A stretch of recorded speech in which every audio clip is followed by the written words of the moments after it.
क्या? कहाँ पे खड़ा है? सीढ़ी पे? बिना आइडेंटिटी कार्ड का? एडमिशन भी नहीं है? हाँ तो छोड़ दीजिए ना, एडमिशन नहीं है, मेरे पास अब नहीं है, विद्यार्थी फुल है, हम इस विद्यार्थी को बैठा ही नहीं पाते, हम उसको काहे के लिए रखेंगे? ठीक है, अगर एडमिशन है, कार्ड लेकर के नहीं आया है, तो इसकी उसको एंट्री दे दीजिए, बिना एडमिशन वाला को एंट्री मत दीजिए। नहीं, लौटा दीजिए, लौटा दीजिए। अब जो है उसको हम जगह ही नहीं दे रहे हैं, बिना एडमिशन वाला को हम कैसे रखेंगे? पॉसिबल ही नहीं है। वही सब बिना एडमिशन वाला सब आकर के नोटंकी बतियाता है यहाँ पे। ठीक है,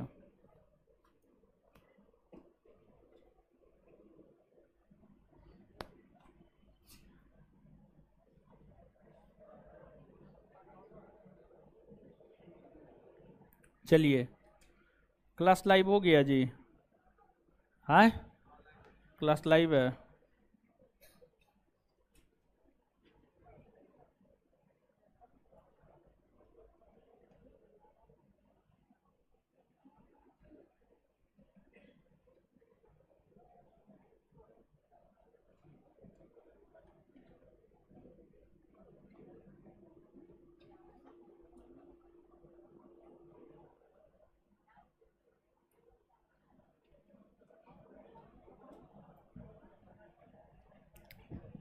पानी यहाँ पे नहीं है जी?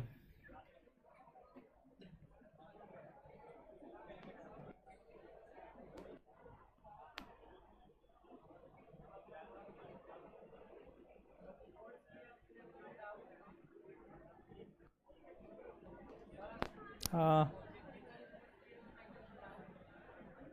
हम क्या करें, डाउट है तो?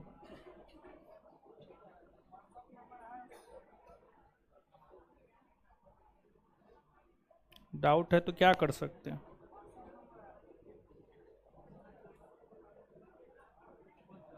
जिंदगी में बहुत डाउट है।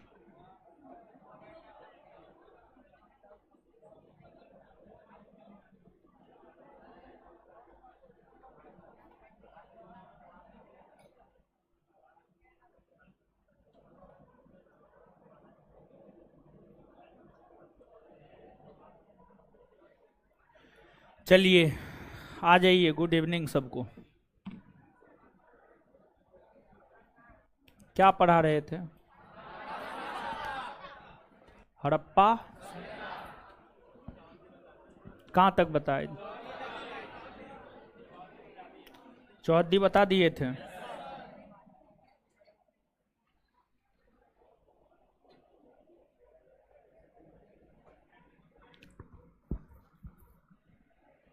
दीजिए तो हीरो, कॉपी दीजिए। पूरा है ना हड़प्पा? है? क्लास डेली करते हैं ना जी? कि एक दिन आओ एक दिन ना आओ, यही वाला बात है? आई कार्ड कहाँ है आपका? है?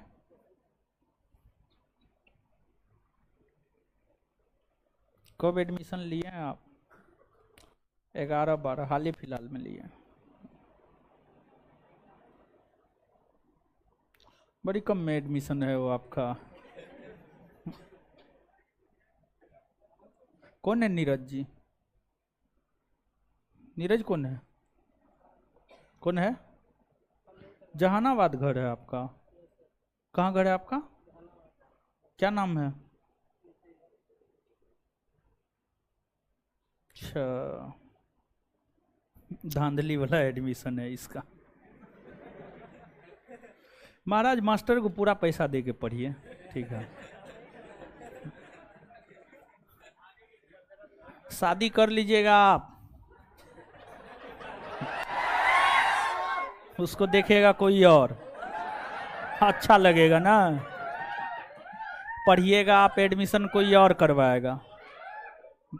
सबसे बड़का बकलोल आप लोग हम ही को समझते हैं ना। काउंटर से एडमिशन लीजिएगा, पढ़ने देंगे। काउंटर से एडमिशन नहीं लीजिएगा, पढ़ने नहीं देंगे। ठीक है, सीधा बात। अपने से जाके एडमिशन लीजिए। काउंटर काहे के लिए बना है? कौन चीज के लिए काउंटर बना है? एडमिशन के लिए बना है, इंक्वायरी के लिए। ठीक है, क्या बताने लायक आप लोग छोड़िएगा तब ना बताएंगे। गलत तरीका से ये सब एडमिशन लेकर के पढ़ता है, क्या नॉलेज होगा? नॉलेज होगा ये सबको? क्या बात करते हैं?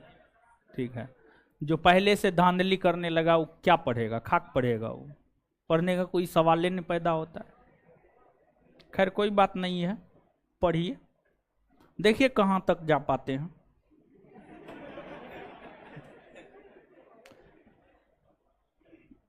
चलिए एक आध गो क्वेश्चन बताइए। हाँ,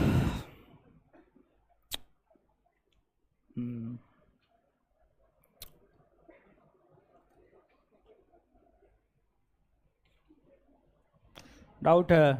क्या डाउट है? देखेंगे आगे डाउट। कहाँ है? एडमिशन लिए हैं? कहाँ है? रसीद दिखाइए तो।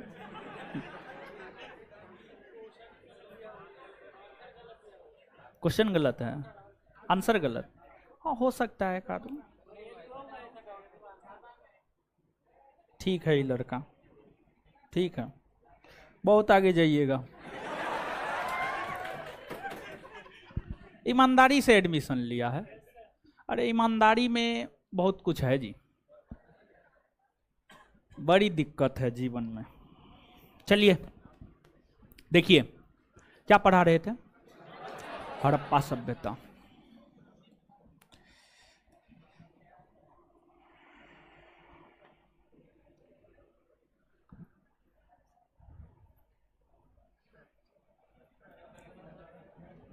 क्या हुआ? पानी आया? हड़प्पा सभ्यता,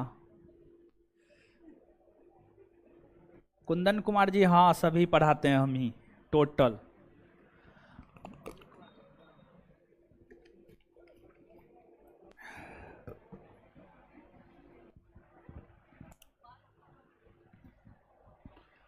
हड़प्पा सभ्यता,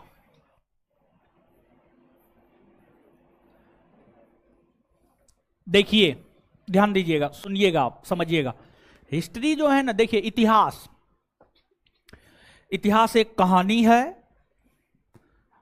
और कहानी के तर्ज पर ही इतिहास के डाटा को, इतिहास के आंकड़ा को एक लयबद्ध तरीका से याद रखना है। और इतिहास कहीं ना कहीं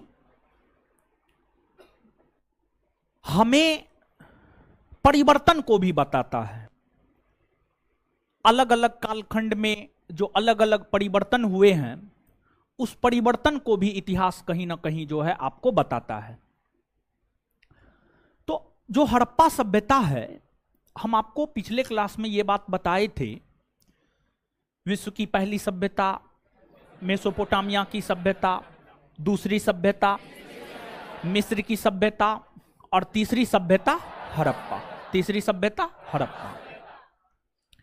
ये जो तीनों सभ्यता है, ये तीनों एक दूसरे के समकालीन हुआ करती थी। एक दूसरे के समकालीन हुआ करती थी, जैसे हम आपके समकालीन हैं, आप हमारे समकालीन हैं। मतलब जिस टाइम पीरियड में हम जीवन जी रहे हैं, उसी टाइम पीरियड में आप भी जीवन जी रहे हैं। हम दोनों एक दूसरे के समकालीन हैं। उसी प्रकार से हड़प्पा, मिस्र, मेसोपोटामिया, ये सभी एक दूसरे की समकालीन सभ्यता हुआ करती थी। ये सभी एक दूसरे की समकालीन सभ्यता हुआ करती थी। और इसमें जो हमारी सभ्यता हड़प्पा सभ्यता है, हड़प्पा सभ्यता को अलग अलग दृष्टिकोण से, अलग अलग संदर्भ में देखकर हमें पढ़ना होता है। मतलब जैसे ऐतिहासिक दृष्टिकोण से हम देखें तो ऐतिहासिक दृष्टिकोण से आप सभी लोग जानते हैं कि ऐतिहासिक दृष्टिकोण से जो हड़प्पा सभ्यता है, यह आदि ऐतिहासिक काल के अंतर्गत आता है। फिर धात्विक दृष्टिकोण से हड़प्पा सभ्यता कांस्युगीन सभ्यता के अंतर्गत आता है। फिर शहरी और नगरीय दृष्टिकोण से हड़प्पा सभ्यता जो है नगरीय सभ्यता के अंतर्गत आता है। देखिए हम क्या बोले हैं, हम आपको यह बात बोले हैं कि जो भारत की पहली सभ्यता हड़प्पा सभ्यता है। यह ऐतिहासिक दृष्टिकोण से, ऐतिहासिक दृष्टिकोण,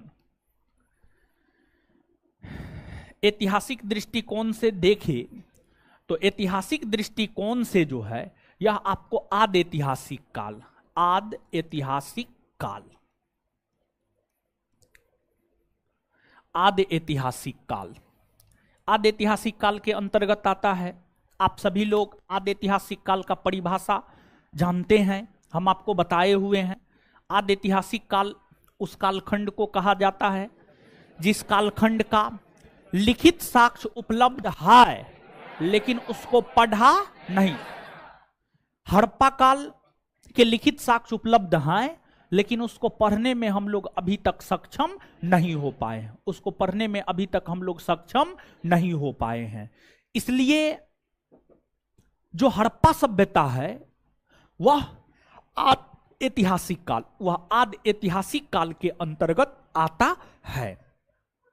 और जो हड़प्पा सभ्यता की खोज है, हड़प्पा सभ्यता की खोज पहली बार 1826 ईस्वी में चार्ल्स मेसन नामक विद्वान के द्वारा किया गया था। हड़प्पा सभ्यता की जो खोज है यहां पर हम आपको बताना चाहेंगे, हड़प्पा सभ्यता की खोज पहली बार 1826 ईस्वी में चार्ल्स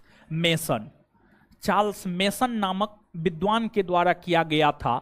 लेकिन चार्ल्स मेसन जो है इस सभ्यता को बहुत ज्यादा प्रकाश में नहीं ला पाया। फिर बाद में 1850 के दशक में अलेक्जेंडर कनिंघम ने, और जब ध्यान दीजिएगा 1850 के दशक में आप याद कीजिए भारत में रेलवे लाइन के विस्तार को लेकर पटरी बिछाई जा रही थी। यहां पर हम आपको थोड़ा सा बताते हैं। देखिए, भारत में पहली बार रेलगाड़ी का जो परिचालन हुआ है महाराष्ट्र के भीतर हुआ है। महाराष्ट्र के भीतर मुंबई से थाने के बीच, महाराष्ट्र के भीतर जो है मुंबई से थाने के बीच, मुंबई से थाने के बीच 34 किलोमीटर में पहली बार रेलगाड़ी का परिचालन 16 अप्रैल 1853 को हुआ था। 16 अप्रैल 1853 को मुंबई से थाने के बीच में महाराष्ट्र के भीतर 34 किलोमीटर में रेलगाड़ी का परिचालन हुआ था। और जब यहां पर रेलगाड़ी का परिचालन हो चुका था तो अब जो ब्रिटिश गवर्नमेंट थी, जो ब्रिटिश सरकार थी, वह यह चाह रही थी कि भारत के सभी भागों में रेलवे लाइन, रेलवे पटरी बिछाई जाए। भारत के सभी भागों में रेलवे लाइन, रेलवे पटरी बिछाई जाए। और इसको लेकर अब रेलवे पटरी बिछाई जानी है तो खुदाई होगा या नहीं होगा? निश्चित तौर पर खुदाई होगा। तो भारत के उत्तरी पश्चिमी भाग, आप याद कीजिए हम आपको पिछले क्लास में बताए हुए थे कि जो हड़प्पा सभ्यता है, हड़प्पा सभ्यता की अगर हम बात करें तो जो हड़प्पा सभ्यता है इसका उदय भारत के उत्तरी पश्चिमी भाग में 3 देशों में, भारत, पाकिस्तान, अफगानिस्तान में देखने को मिलता है। वही राज्यों के संदर्भ में हम देखें तो राज्यों के संदर्भ में इसका विस्तार जम्मू कश्मीर, पंजाब, हरियाणा, राजस्थान, गुजरात, महाराष्ट्र, उत्तर प्रदेश, इन राज्यों में हड़प्पा सभ्यता का विस्तार देखने को मिलता है। तो जैसे महाराष्ट्र के भीतर रेलवे लाइन बिछाई गई, रेलगाड़ी का परिचालन हुआ, उसी प्रकार से जो है भारत के उत्तरी पश्चिमी भाग में, भारत के उत्तरी पश्चिमी भाग में मतलब इस एरिया में, समझ गए, इस एरिया में जो है रेलवे लाइन बिछाई जानी थी। और इस एरिया में रेलवे लाइन बिछाई जानी थी जिस वजह से इस एरिया का उत्खनन होना शुरू हुआ, इस एरिया का उत्खनन होना शुरू हुआ। और जब इस एरिया का उत्खनन होना शुरू हुआ तो वहां से हड़प्पा सभ्यता के कई सारे प्रमाण मिले अलेक्जेंडर कनिंघम को। लेकिन अलेक्जेंडर कनिंघम जो है इन चीजों पर बहुत ज्यादा ध्यान नहीं दिए। अलेक्जेंडर कनिंघम जो है इन चीजों पर बहुत ज्यादा ध्यान नहीं दिए।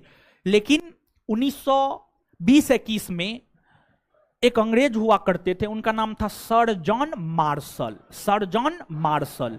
और सर जॉन मार्शल ने भी भारत के उत्तरी पश्चिमी भाग का खुदाई किया और उन्हीं के दिशा निर्देशन में जो है हड़प्पा सभ्यता पूर्णतः प्रकाश में आई थी। जो हड़प्पा सभ्यता है, भारत की जो पहली सभ्यता हड़प्पा सभ्यता है, वो जो पूरी तरीका से प्रकाश में आई है, वो जो पूरी तरीका से प्रकाश में आई है, इसका श्रेय कहीं ना कहीं हद तक सर जॉन मार्शल को जाता है, सर जॉन मार्शल को जाता है। और सर जॉन मार्शल के दिशा निर्देशन में हड़प्पा सभ्यता के उत्खनन का कार्य दयाराम साहनी ने किया था, दयाराम साहनी ने किया था। जिस वजह से अगर हड़प्पा सभ्यता का खोजकर्ता कहे तो हड़प्पा सभ्यता का जो खोजकर्ता है, खोजकर्ता आपको दयाराम साहनी को माना जाता है, लेकिन अगर दिशा निर्देशन के है तो सर जॉन मार्शल हो जाएगा, सर जॉन मार्शल हो जाएगा। तो यहां पर हम आपको यह बात बताना चाह रहे थे कि खोज सबसे पहले 1826 में चार्ल्स मेसन ने किया था, लेकिन यह पूर्णतः प्रकाश में नहीं ला पाए।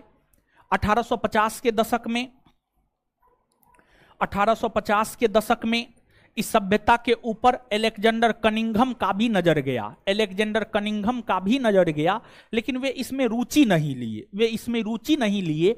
लेकिन कनिंघम को जो है बहुत सारे साक्ष्य मिले थे, जो साक्ष्य अभी तक नहीं पढ़े जा सके हैं। बहुत सारे लिखे हुए साक्ष्य जो है कनिंघम को मिले थे, लेकिन वो साक्ष्य जो है अभी तक आपको पढ़ा नहीं जा सका है। और आप याद कीजिए, आदि ऐतिहासिक काल, आदि ऐतिहासिक काल उस कालखंड को कहा जाता है जिस कालखंड का लिखित साक्ष्य तो उपलब्ध है, लेकिन उसको पढ़ा नहीं जा सका है। तो हड़प्पा सभ्यता के लिखित साक्ष्य तो उपलब्ध है, लेकिन उसको अभी तक हम लोग पढ़ने में सफलता प्राप्त नहीं किए हैं, इसलिए इसे आदि ऐतिहासिक काल के अंतर्गत रखा जाता है, समझ गए। और इसके बाद जो है इसके जो खोजकर्ता है, इसके खोजकर्ता जो है आपको दयाराम साहनी, दयाराम साहनी। लेकिन अगर आपसे यह पूछा जाए किसके दिशा निर्देशन में, किसके दिशा निर्देशन में, तो फिर उत्तर इसका क्या हो जाएगा आपको, sir John Marshall, sir John Marshall, sir John Marshall.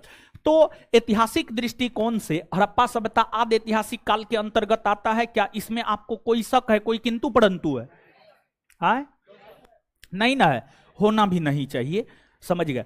इसके बाद जो है अगर हम धात्विक दृष्टिकोण से देखें तो जो धात्विक दृष्टिकोण है, धात्विक दृष्टिकोण से जो है हड़प्पा सभ्यता कांस्य युगीन सभ्यता है, हड़प्पा सभ्यता कांस्य युगीन सभ्यता है, कांस्य युगीन सभ्यता है। अब इसका क्या मतलब हुआ? देखिए, मानव ने सबसे पहले जिस धातु का प्रयोग किया है उस धातु को हम लोग तांबा कहते हैं, तांबा कहते हैं। फिर तांबा के बाद जो है टीन है, लोहा हो गया, इन तमाम प्रकार की धातुओं की खोज हुई और मानव के द्वारा अलग अलग प्रकार की धातुओं की जो है अलग अलग प्रकार की धातुओं का प्रयोग मानव के द्वारा किया गया। तो एक आपको लोहा है, समझ गए, टीना है, तांबा है, ये तमाम प्रकार के धातु का प्रयोग मानव ने अलग अलग कालखंड में किया। अगर हम हड़प्पा सभ्यता को देखें तो हड़प्पा सभ्यता को कांस्य युगीन सभ्यता इस वजह से कहा जाता है क्योंकि हड़प्पा सभ्यता का जब उत्खनन हुआ ना, तो हड़प्पा सभ्यता के जब उत्खनन हुए तो उस उत्खनन से भारी मात्रा में कांसा धातु की प्राप्ति हुई है, भारी मात्रा में कांसा धातु की प्राप्ति हुई है। और जो कांसा धातु है वह तांबा और टीन, तांबा और टीन, जब इन दोनों धातुओं को मिला देते हैं तो इन दोनों धातुओं के मिश्रण से, इन दोनों धातुओं के मिश्रण से जो धातु बनता है उसे ही हम लोग कांस्य धातु कहते हैं, उसे ही हम लोग कांस्य धातु कहते हैं। और हड़प्पा सभ्यता के उत्खनन से भारी मात्रा में कांसा की प्राप्ति हुई है, जिस वजह से इस सभ्यता को कांस्य युगीन सभ्यता भी कहा जाता है। फिर अगर हम शहरी या ग्रामीण दृष्टिकोण से देखें तो हड़प्पा सभ्यता एक प्रकार की शहरीय सभ्यता थी, हड़प्पा सभ्यता एक प्रकार की शहरीय या नगरीय सभ्यता थी, शहरी या नगरीय सभ्यता जो है आपको हुआ करती थी। अब ये बात जो विद्वान कह रहे हैं कि यह एक प्रकार की शहरी या नगरीय सभ्यता थी, यह अनुमान के आधार पर ही कहा जा रहा है। कोई विद्वान सर जॉन मार्शल हो, मार्टिमर व्हीलर हो, या कोई भी विद्वान हो, कोई भी उस कालखंड में जाकर के नहीं देखा है कि सभ्यता शहरी थी या नगरीय, शहरी थी या ग्रामीण थी, कोई भी जाकर के नहीं देखा है। और एक बात यहां पर हम आपको स्पष्ट कर देना चाहते हैं कि जो प्राचीन भारतीय इतिहास है, प्राचीन भारतीय इतिहास को हम देखें तो प्राचीन भारतीय इतिहास जो है अनुमान के आधार पर लिखा गया है। यानी जो उत्खनन हुए हैं और उत्खनन से जो वस्तु की प्राप्ति हुई है ना, उसी अनुमान के आधार पर पूरे के पूरे प्राचीन भारतीय इतिहास को लिख दिया गया है। तो इसे शहरी या नगरीय सभ्यता विद्वान कहते हैं। क्यों कहते हैं? देखिए, इसे शहरी या नगरीय सभ्यता विद्वान इसलिए कहते हैं क्योंकि जब हड़प्पा सभ्यता का उत्खनन हुआ ना, तो उत्खनन से कई सारे शहरों के गुण मिले, कई सारे शहरों के गुण मिले। शहरों का गुण क्या होता है? शहरों का गुण क्या होता है? तो पहली बात तो यह है, जो शहर होता है वह व्यापारिक दृष्टिकोण से, शहरों में व्यापार होता है। शहर में क्या होता है? व्यापार होता है, व्यापार होता है। ग्रामीण क्षेत्रों में क्या व्यापार होता है? नहीं। व्यापार करने के लिए लोग शहर में आते हैं, तो बहुत सारे व्यापारिक वस्तुओं के प्रमाण मिले। यानी जो व्यापार होते थे, व्यापार जो होते थे, व्यापार जो है, व्यापार में तराजू का प्रयोग होता था, बटखरा का प्रयोग होता था, समझ गए? तो ये तमाम प्रकार के प्रमाण जो है हड़प्पा सभ्यता से मिले हैं। फिर गांव में इंसान को जैसा मन होता है वो वैसा घर बना लेता है, लेकिन शहर में जो है एक व्यवस्थित ढंग से घर को बसाया जाता है, व्यवस्थित ढंग से घर को बनाया जाता है। फिर सड़क बनाया जाता है। आप याद कीजिए, आप थोड़ा सा शहर और गांव में डिफरेंस थोड़ा सा आप समझिए। शहर में रोड बढ़िया होता है, हो रोड बढ़िया होता है। शहर में रोड बढ़िया होता है ना? नहीं होता है। अरे आप पटना शहर का मतलब क्या मुसल्लमपुर हाट समझते हैं? हे भगवान, ये ग्रामीण इलाका हुआ करता था। पटना शहर का मतलब आपको समझना है गांधी मैदान और उसके पश्चिम का इलाका। समझिए, गांधी मैदान जाइए, बोरिंग रोड जाइए, बेली रोड जाइए, ये सब रोड में जाइए। पटना वो मेन पटना है, ये तो पिछड़ा हुआ पटना है। ये तो अब विकसित, अब विकास हुआ है इस क्षेत्र का। पहले इस क्षेत्र में पानी लगा रहा करता था। यानी जो पहले के लोग हैं, जो इस एरिया के लोग हैं, वो बताया करते हैं, जैसे कि हाट पर सब्जी मंडी लगता है ना, तो आज जो वहां पर सब्जी मंडी लगता है, वहां पहले सब्जी उगाया जाता था। आज बेचा जा रहा है वो अलग बात है, पहले वहां पर उगाया जाता था सब्जी। यही सत्य है जी, समझ गए? तो ये तो बैकवर्ड पटना है। पटना को देखना है तो उधर जाइए, गांधी मैदान और उसके उधर जाइए, पश्चिम मुख्यमंत्री आवास तरफ जाइए, उधर का रोड जाकर के देखिए, एकदम चकाचक है। समझिए, बढ़िया रोड है कुल मिला करके, समझ गए? तो देखिए, सुनिएगा, विद्वान कैसे कह रहे हैं कि यह एक शहरी सभ्यता थी। कुछ ना कुछ आधार होगा ना जी। ऐसे बिना आधार का, बिना तर्क का कुछ भी कह दिए और लोग मानने लगे, लोग किताब में लिखने लगे, परीक्षा में बोर्ड पूछने लगा। भले बिहार एसएससी का क्वेश्चन आउट हो गया, वो अलग बात है। देखिए, बिहार में कौन ऐसा परीक्षा है जिसका क्वेश्चन आउट नहीं होता है? कोई ऐसा परीक्षा जिसका नाम आप बोलिए।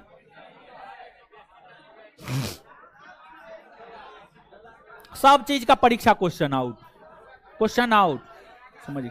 देखिए, बीपीएससी का क्वेश्चन आउट हुआ, एकदम हुआ। बिहार एसएससी हुआ, एकदम हुआ। बिहार दरोगा हुआ, एकदम हुआ। बिहार पुलिस होता है, एकदम होता है।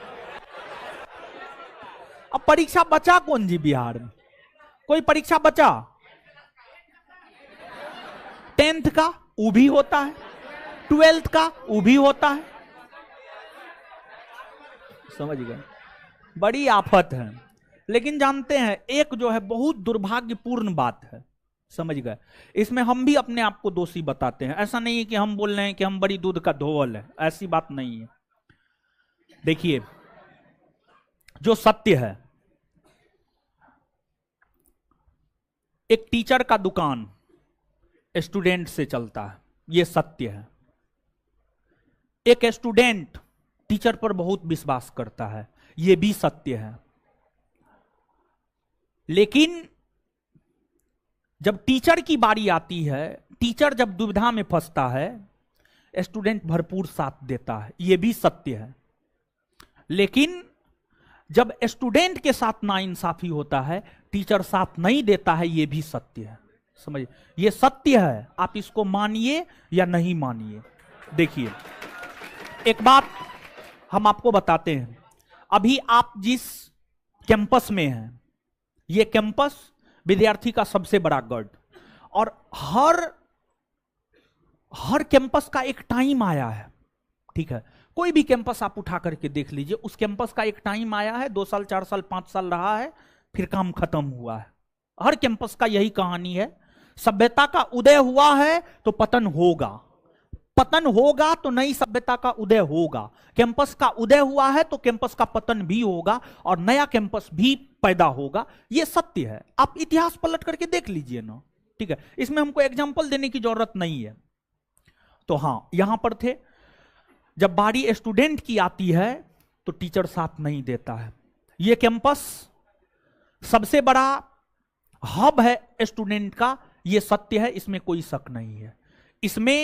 इस कैंपस में पता नहीं, हम तो कभी गिने नहीं है, लेकिन लोग कहते हैं, रूम ओनर कहते हैं हमारे, जो हमारे रूम, अरे तितली है जो क्या आपको काट के खा जाएगा, समझिए। आप लोग तो जिंदा मुर्गा को खा जाते हैं, समझिए, वो तितली से डरती है, समझे। सुनिए, हाँ, तो जो है इस कैंपस का टीचर, समझिए, इस कैंपस का टीचर, और स्पेशली ये कैंपस जीएस के लिए जाना जाता है, ये भी सत्य। हमारे रूम ओनर बोलते हैं कि 24 टीचर है। अब हम कभी गिने नहीं है कि कितना टीचर है, नहीं टीचर, हमको नहीं पता है, लेकिन हमारे रूम मालिक बोलते हैं कि 24 टीचर है। और हमको नहीं लगता है कोई टीचर जो है बिहार एसएससी मुद्दा पर मुखर होकर के बोला है, कोई टीचर मुखर होकर के नहीं बोला है, इंक्लूडिंग हम भी। लेकिन हम जो है, हमारे मन में जो बात था, हम वो चीज पोस्ट भी किए हैं, और किसी YouTube चैनल पर हमारा वीडियो भी आया है, समझिएगा, आया है मेरा वीडियो, इस मुद्दा पर हम दिए हैं। और हम एक छात्र नेता का भी जिक्र वहां पर किए हैं, नाम लेना हम उचित नहीं समझते, आप लोग पढ़े होंगे तो देख लिए होंगे, ठीक है। बैक से हम सपोर्ट कर रहे थे, समझिए, बैक से हम सपोर्ट कर रहे थे, हम उससे बात किए, हर टाइम पर हम उससे बात किए, कहां क्या कैसे, हर जगह पर हम उससे बात किए। कल जब मीटिंग था तो हमारे नज़र में जो संस्थान के छात्र थे, जो बिहार एसएससी की कैंडिडेट थे, उसको हम भेजे भी। वो लोग जो है कारगिल मार्च तक, जो है कारगिल चौक तक मार्च भी किया, हर चीज किया। तो हम मुखर होकर के नहीं बोले, लेकिन बोले हैं, समझ, मुखर होकर के हम भी नहीं बोले हैं। ऐसा नहीं कि हम भी बहुत हल्ला कर रहे थे, और ऐसा हमारा मानना है कि YouTube पर चिल्लाने से कुछ नहीं होता है, समझिए, YouTube पर चिल्लाने से कुछ नहीं होता है, इसलिए हम YouTube पे चिल्लाए नहीं। और हम वीडियो बनाना भी नहीं चाहते थे, बाइट देना भी नहीं चाहते थे, लेकिन जबरदस्ती जो है हमसे बोलवाया गया तो हम बोले। लेकिन बोलना जो है कहीं ना कहीं स्टूडेंट के हक में हुआ। और देखिए कि जो है आपको पहला सीटिंग स्पष्ट हो गया कि क्वेश्चन आउट था, और पहला सीटिंग देखिए रद्द हुआ ना, रद्द हुआ। तो देखिए आंदोलन का बहुत इफेक्ट होता है। छात्र नेता दिलीप कुमार से हम आपको अवगत करवाए होंगे, कभी ना कभी वो क्लास में निश्चित तौर पर आए होंगे, समझ गए। तो उनको हमारा पूरा सपोर्ट रहता है। आप सिंगल में कभी उसको फोन करके पूछ लीजिएगा कि रोशन आनंद आप आंदोलन करते हैं तो आपको किस रूप में मदद नहीं करता है, आप ही बात पूछिएगा। चाहे विद्यार्थी से हो, चाहे आर्थिक तौर पर हो, या अन्य प्रशासनिक तौर पर हो, हर तौर पर हम मदद करते हैं जहां तक हमसे पॉसिबल है। आप समझ रहे होंगे हम क्या कहना चाह रहे हैं। तो अब सामने आकर के देखिए, कभी कभी जो है बैक में रह करके भी, समझिए, कभी कभी बैक में रह करके भी मदद किया जाता है, तो हम बैक में रह करके मदद करना ज्यादा पसंद करते हैं। सामने आने से क्या फायदा, जब एक व्यक्ति सामने आया हुआ ही है तो फिर सामने आने का तो कोई खास फायदा है नहीं, समझ गए। इसमें होगा कि लोग जो है इसका निगेटिविटी भी उठाएगा, अपना नाम छपवाने के लिए आगे आ रहा है, समझे, ही भी बात बोलेगा। लेकिन उसको ये बात पता नहीं है कि जो है इतना विद्यार्थी आता है मेरे पास पढ़ने के लिए ऑफलाइन में कि हम उसको बैठा नहीं पाते हैं, समझ गए। अभी तो आप लोग तुरंत सुने कि बाहर करना पड़ा कुछ विद्यार्थी को, समझ गए। तो ऐसी कोई बात नहीं है, हमारा पूरा सपोर्ट रहता है और हम अपने जीवन को पूर्णतः विद्यार्थी के लिए समर्पित किए हैं। तो इसमें देखिए आप लोग का भी कुछ गलती होता है। अब आप लोग किसी भी टाइम आ जाते हैं मिलने के लिए तो उसमें डांट फटकार भी आप सुन लेते हैं। अब 2 क्लास के बीच में मिलने के लिए आइएगा तो ऐसे ये माथा हौच पौच रहता है, एक बैच खत्म होता है, दूसरा बैच का टेंशन रहता है। तो बीच में मिलने के लिए नहीं आया कीजिए।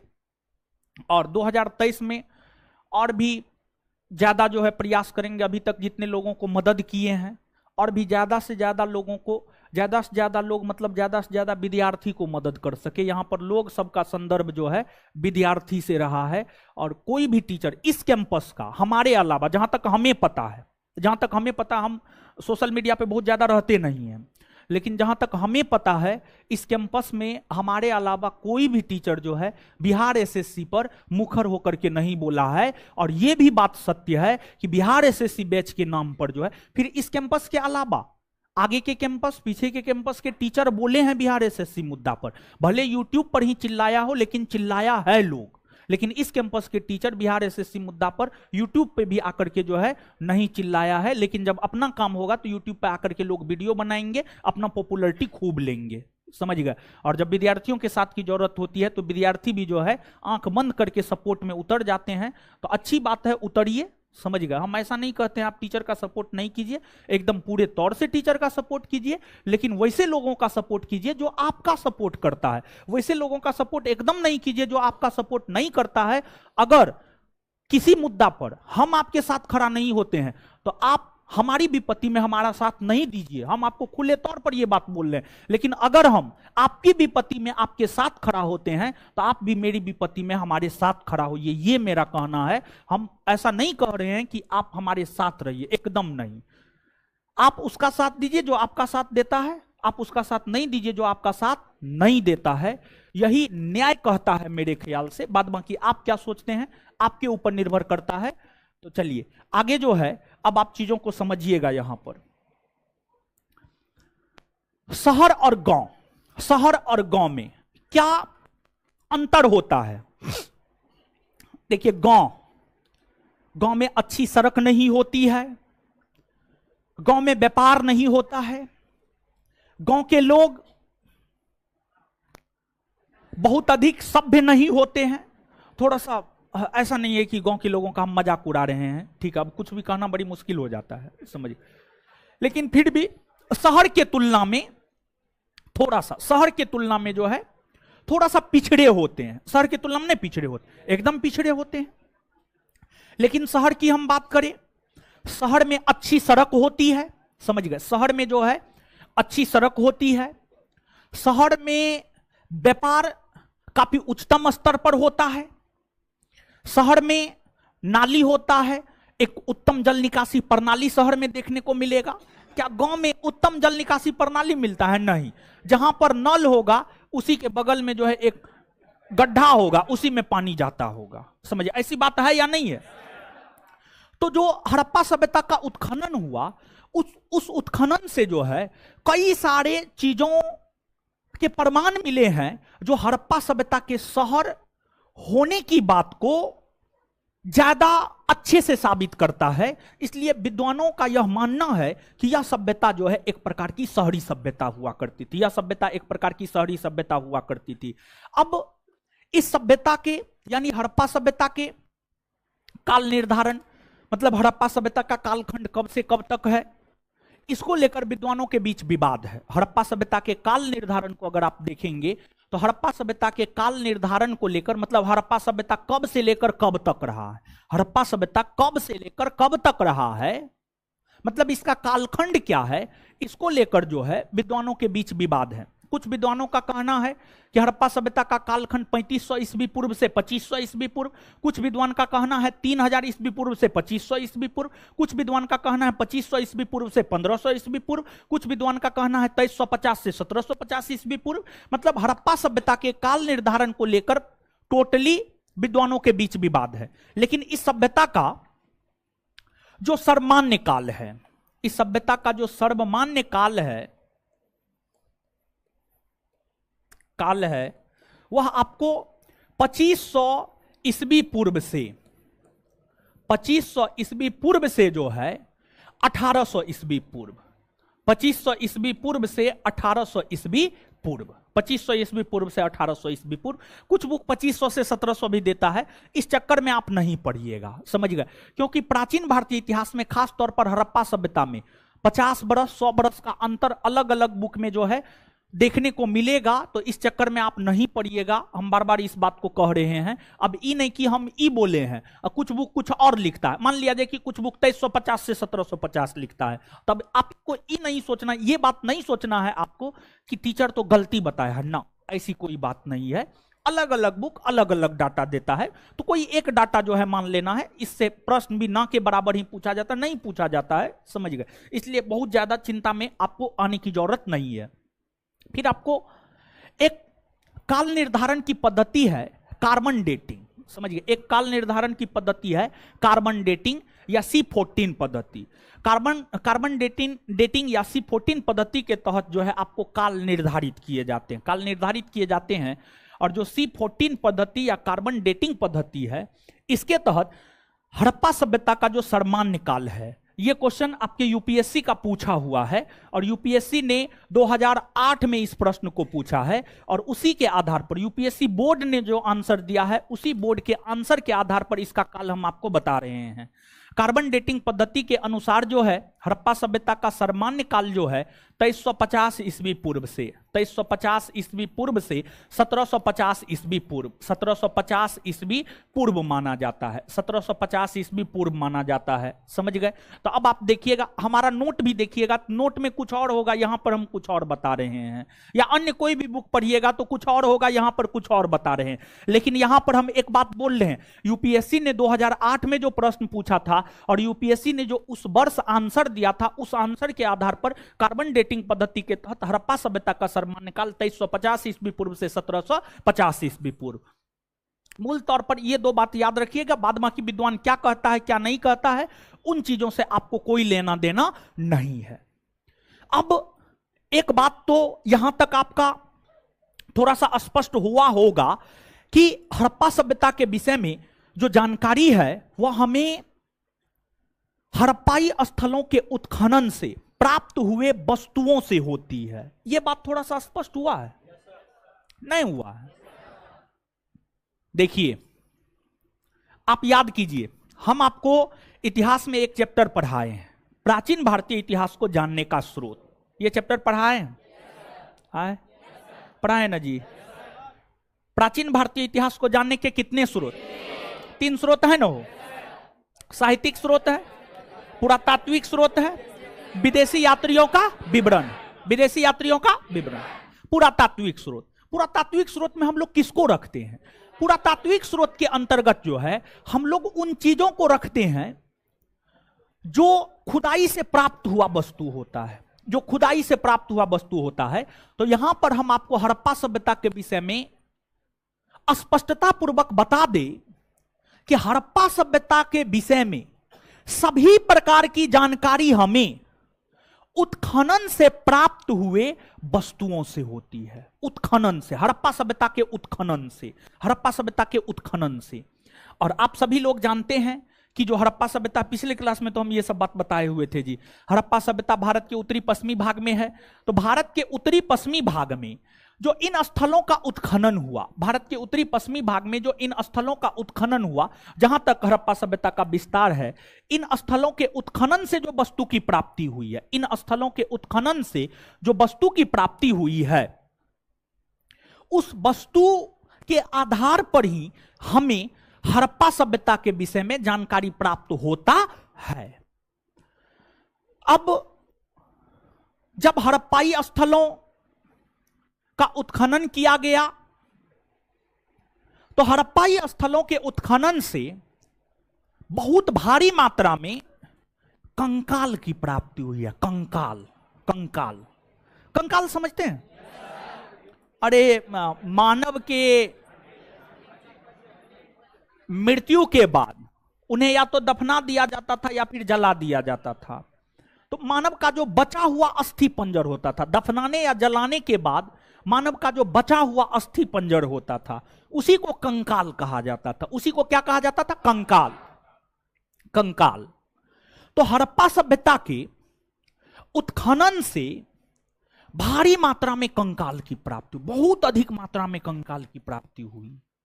और जब उन कंकालों का अध्ययन किया गया तो पता चला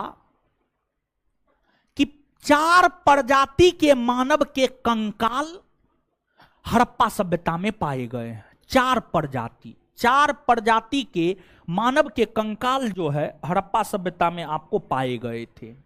4 प्रजाति। और जो 4 प्रजाति के मानव के कंकाल हड़प्पा सभ्यता में पाए गए थे उसमें एक भूमध्य सागरीय था,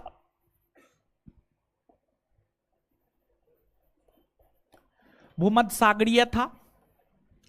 दूसरा आपको प्रोटो ऑस्ट्रेलाइड था,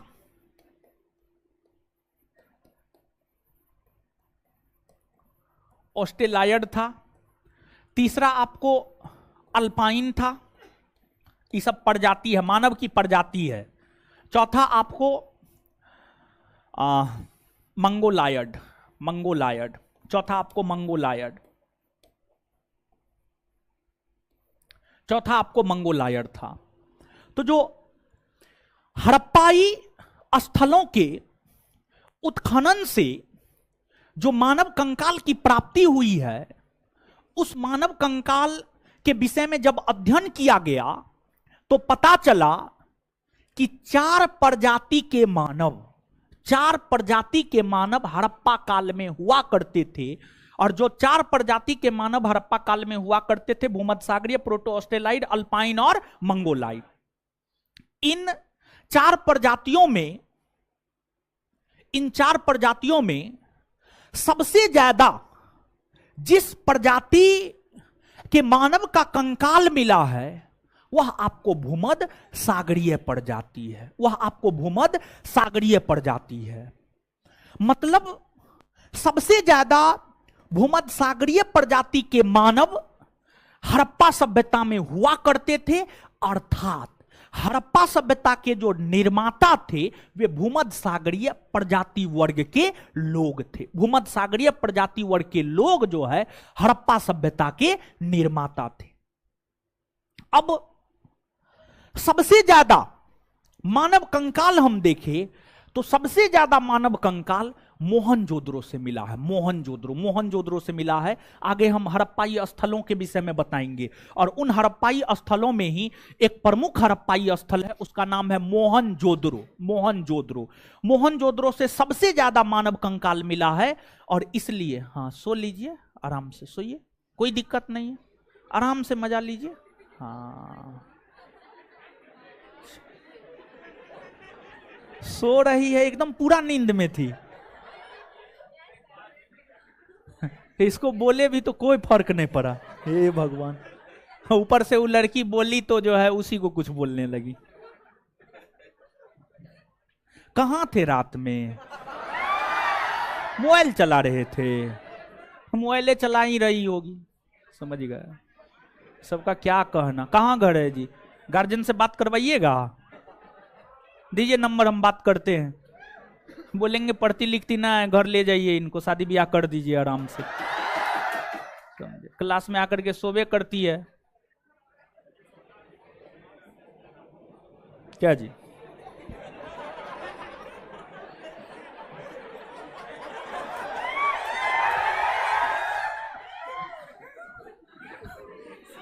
चलिए सुनिए अब। हाँ, क्या बोल रहे थे? हाँ हाँ, यहां पे समझिएगा अब आप।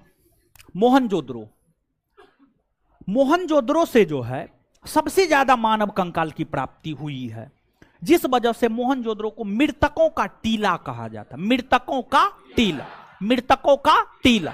और यहां पर एक बात और बता दे कि आप ये बात जानते हैं न हो कि हड़प्पा सभ्यता का विस्तार भारत में भी था, भारत के साथ साथ पाकिस्तान में भी था, पाकिस्तान के साथ साथ अफगानिस्तान में भी था। ये बात आप जानते हैं या नहीं जानते? देखिए, पूरे ओवरऑल हड़प्पा सभ्यता के अंतर्गत सबसे ज्यादा कंकाल मोहनजोदड़ो से मिला है, जिस वजह से मोहनजोदड़ो को मृतकों का टीला कहते हैं। उसी प्रकार से अगर हम भारत के संदर्भ में देखें, वर्तमान के Bharat, hello hello hello hello hello hello hello hello hello hello hello hello hello hello, हाँ आगे ना, बैटरी नहीं डाउन हुआ। हेलो हाँ आ गया, ठीक है। देखिए बैटरी भी सो जाता है उसके तरह। चलिए अब सुनिएगा, वर्तमान के भारत के संदर्भ में हम देखें तो वर्तमान के भारत के संदर्भ में सबसे ज्यादा वर्तमान के भारत, देखिए एक बात और यहां पर, ये बात बताने से पहले, मोहनजोदड़ो वर्तमान में पाकिस्तान में है। मोहनजोदड़ो वर्तमान में कहां है? पाकिस्तान। कहां है? पाकिस्तान में। है पहले भारते में था, पहले भारते में था, ठीक है। वर्तमान में पाकिस्तान में है, ठीक है। वर्तमान के भारत के संदर्भ में हम देखें तो वर्तमान के भारत के संदर्भ में सबसे ज्यादा मानव कंकाल लोथल से मिला है, लोथल से मिला है, जिस वजह से गुजराती भाषा में, और लोथल गुजरात में, लोथल कहां है? गुजरात, लोथल गुजरात में है, और गुजराती भाषा में लोथल को भी मृतकों का टीला कहा जाता है, लोथल को भी मृतकों का टीला कहा जाता है। मतलब दो हड़प्पाई स्थल है जिसको मृतकों का टीला कहा जाता है, एक है मोहनजोदड़ो और एक है लोथल, एक है लोथल। तो सामान्य तौर पर तो हम लोग मोहनजोदड़ो को मृतकों का टीला कहते हैं, ठीक है, ये बात याद रखते हैं। लेकिन यहां पर एक और एक्स्ट्रा बात आपको यह याद रखनी है कि गुजराती भाषा में लोथल को भी मृतकों का टीला कहा जाता है, क्योंकि वर्तमान के जो भारत के हड़प्पाई स्थल है, उन हड़प्पाई स्थलों में भारत के संदर्भ में सबसे ज्यादा मानव कंकाल की प्राप्ति गुजरात के लोथल से मिला, गुजरात के लोथल से मिला है। क्लियर है? तो ये सब बात कुछ समझ में आया? हाँ, तो यहां तक कुछ चीजों को लिखिए, तो ऐसे भी आप लोग नींद का मजा लेने लगते हैं। प्रत्येक 10-15 मिनट पर अब लगता है लिखाना पड़ेगा। हाँ लिखिए लिखिए लिखिए लिखिए जल्दी।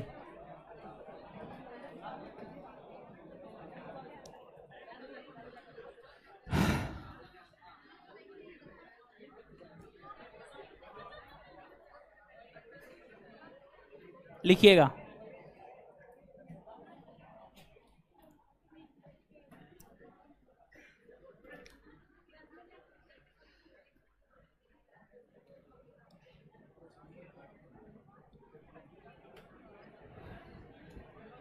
हेडिंग मारिएगा, कैसी सभ्यता है,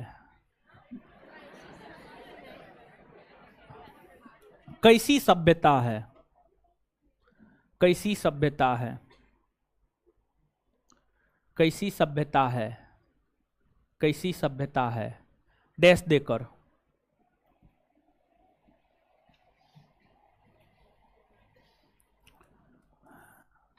कैसी सभ्यता है, डैश देकर।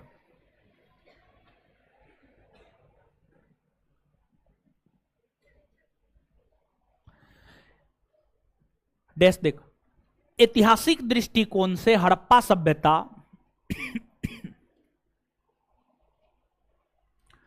ऐतिहासिक दृष्टिकोण से हड़प्पा सभ्यता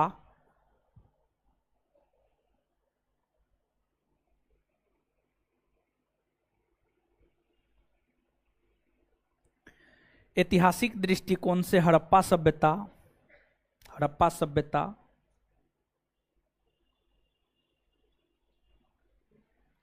आद ऐतिहासिक काल, आद ऐतिहासिक काल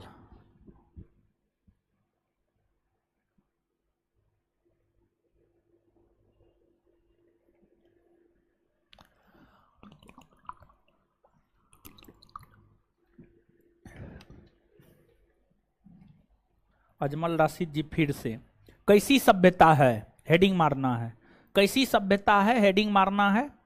अब डैश देकर, डैश देकर लिखना है, डैश देकर लिखना है। ऐतिहासिक दृष्टिकोण से हड़प्पा सभ्यता आदि ऐतिहासिक काल के अंतर्गत आता है, आदि ऐतिहासिक काल के अंतर्गत आता है, कोमा। वहीं धात्विक दृष्टिकोण से, वहीं धात्विक दृष्टिकोण से, वहीं धात्विक दृष्टिकोण से हड़प्पा सभ्यता, वहीं धात्विक दृष्टिकोण से हड़प्पा सभ्यता, वहीं धात्विक दृष्टिकोण से हड़प्पा सभ्यता, कांस्युगीन, वहीं धात्विक दृष्टिकोण से हड़प्पा सभ्यता कांस्युगीन, वहीं धात्विक दृष्टिकोण से हड़प्पा सभ्यता कांस्युगीन, वहीं धात्विक दृष्टिकोण से हड़प्पा सभ्यता कांस्युगीन सभ्यता के अंतर्गत, कांस्युगीन सभ्यता के अंतर्गत, कांस्युगीन सभ्यता के अंतर्गत आता है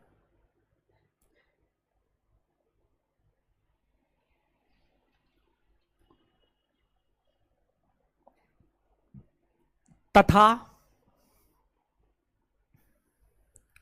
यहां से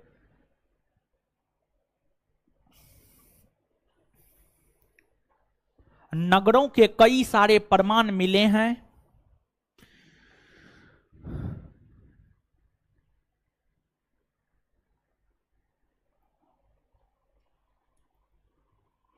यहां से नगरों के कई सारे प्रमाण मिले हैं जिससे विद्वानों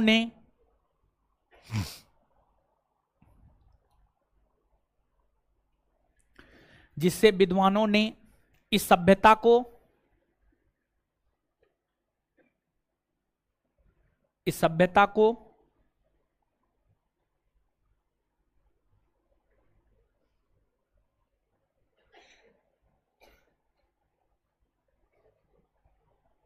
नगरीय या शहरीय सभ्यता की संज्ञा दी है, नगरीय या शहरीय सभ्यता की संज्ञा दी है, नगरीय या शहरीय सभ्यता की संज्ञा दी है,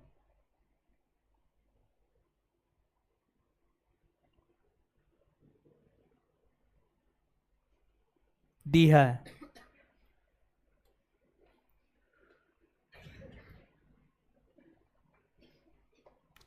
चलिए अब खोजकर्ता, अब खोजकर्ता हेडिंग मारिएगा, खोजकर्ता।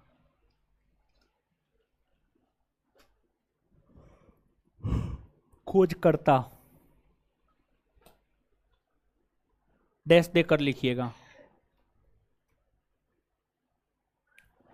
हड़प्पा सभ्यता की खोज सर्वप्रथम 1826 ईस्वी में, डैश देकर लिखना है। हड़प्पा सभ्यता की खोज सर्वप्रथम 1826 ईस्वी में, हड़प्पा सभ्यता की खोज सर्वप्रथम 1826 ईस्वी में, 1826 ईस्वी में चार्ल्स मेसन नामक विद्वान के द्वारा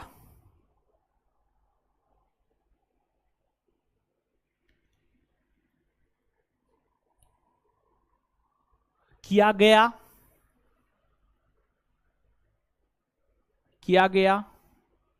गया, लेकिन वे इस सभ्यता को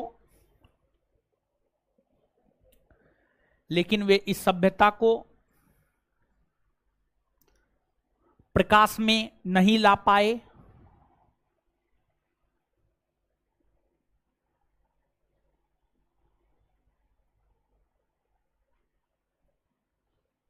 फुल स्टॉप। 1850 के दशक में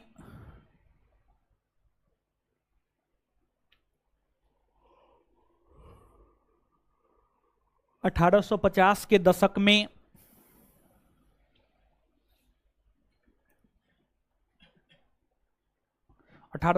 के दशक में अलेक्जेंडर कनिंघम,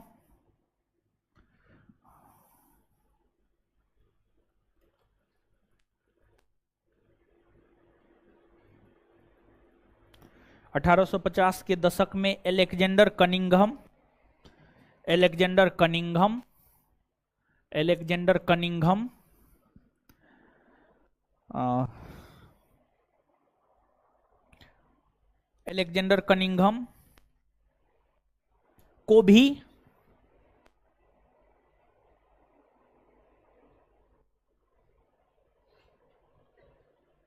कई सारे कई सारे हड़प्पाई, कई सारे हड़प्पाई, कई सारे हड़प्पाई स्थलों, कई सारे हड़प्पाई स्थलों के विषय में पता चला, कई सारे हड़प्पाई स्थलों के विषय में पता चला,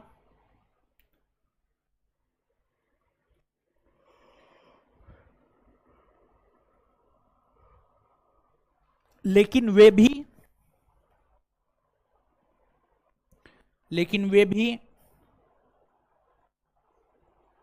इस सभ्यता को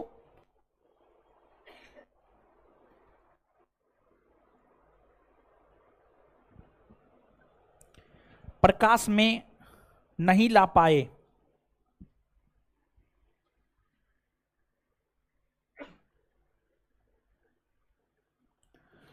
फुल स्टॉप। 1921 ईस्वी में, उसी में कंटिन्यू, 1921 ईस्वी में, 1921 ईस्वी में सर जॉन मार्शल के दिशा निर्देशन में, सर जॉन मार्शल के दिशा निर्देशन में, सर जॉन मार्शल के दिशा निर्देशन में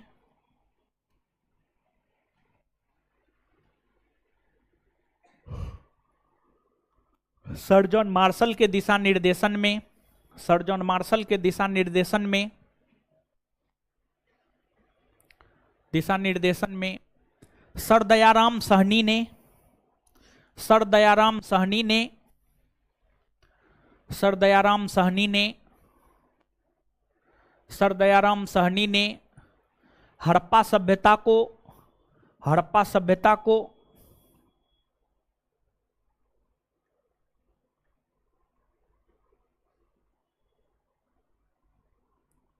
हड़प्पा सभ्यता को पूर्णतः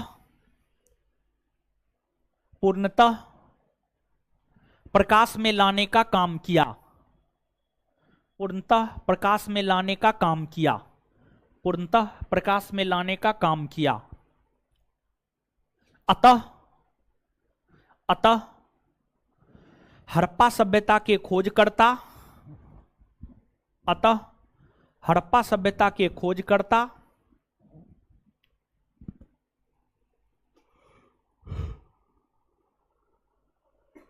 दयाराम साहनी को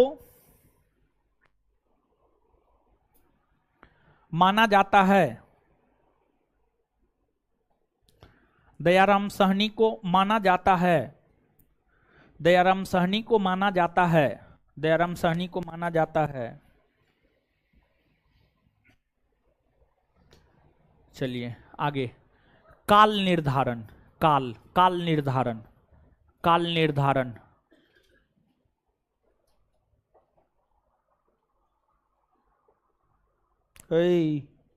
ओए देवी जी, क्या घंटा पढ़ते हैं घर पे? कहाँ घर है? अरे बकलोली बोलिए ना, है कहाँ घर है? इस्लामपुर। किधर है वो? किधर है इस्लाम? आसपास में है। कहाँ? डिस्ट्रिक्ट पटना? क्या? नालंदा डिस्ट्रिक्ट। और यहाँ पे रहते हैं रूम लेकर के कि अपना घर है? यहाँ पे रूम लेकर के रहते हैं। क्या घंटा पढ़ते हैं यहाँ? सही सही बताइए, झूठ मत बोलिए, हमसे झूठ मत बोलिए, नहीं तो हम शराप दे देते हैं। बोलिए। 8 घंटा? क्या घंटा पढ़ते हैं? क्लास के अलावा? क्लास के अलावा 5 से 6 घंटा, ठीक है। तो काल निर्धारण डैश देकर लिखिएगा। हड़प्पा सभ्यता के काल निर्धारण को लेकर, हड़प्पा सभ्यता के काल निर्धारण को लेकर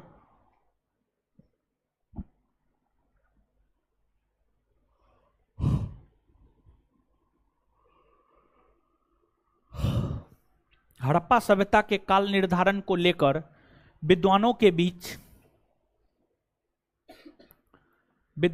बीच विवाद है। हड़प्पा सभ्यता के काल निर्धारण को लेकर विद्वानों के बीच विवाद है।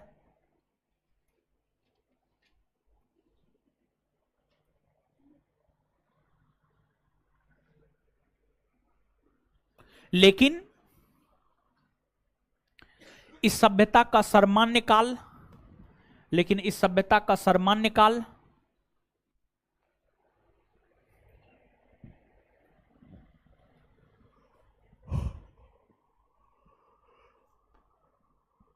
2500 ईस्वी पूर्व से 1800 ईस्वी पूर्व, 2500 ईस्वी पूर्व से 1800 ईस्वी पूर्व, 2500 ईस्वी पूर्व से 1800 ईस्वी पूर्व माना जाता है।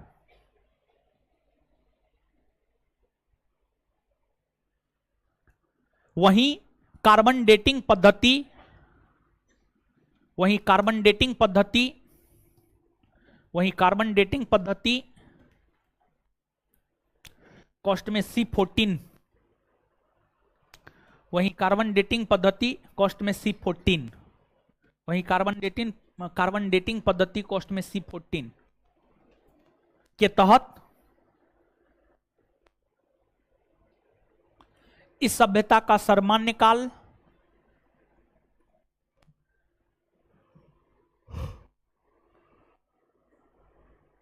2350 ईस्वी पूर्व से 2350 ईस्वी पूर्व से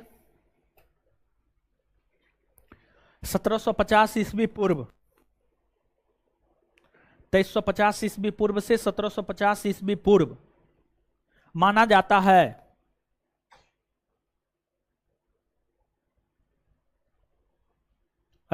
सुनिए एक मिनट, दृष्टि क्विक बुक पढ़िएगा तो लिखेगा कार्बन डेटिंग पद्धति 2500 ईस्वी पूर्व से 1750 ईस्वी पूर्व। लुसेंट पढ़िएगा तो 2400 ईस्वी पूर्व से 1750 ईस्वी पूर्व। लेकिन ये जो डाटा हम आपको लिखाए हैं, हम आपको पुनः एक बार बोल दे, यूपीएससी 2008 में जो क्वेश्चन पूछा था और बोर्ड ने जो आंसर दिया था उसके अकॉर्डिंग हम आपको लिखाए हैं। ये सबसे ज्यादा परफेक्ट है, समझ गए। तो अब आप ये चक्कर में नहीं पड़िएगा कि फलना ई दिया है, चिल्ला ई दिया है, आप ही काहे लिखाए हैं। तो परीक्षा में बोर्ड जो आंसर दिया हम वही लिखाएंगे, क्योंकि फिर से पूछेगा तो बोर्ड वही आंसर मान करके चलेगा, ठीक है, इसलिए हम वही लिखाएं। चलिए, अब जो है निर्माता, इस सभ्यता के निर्माता कौन थे? निर्माता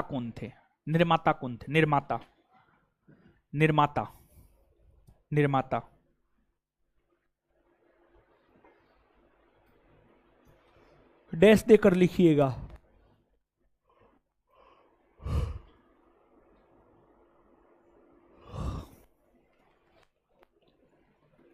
डैश देकर लिखिएगा, डैश देकर लिखिएगा।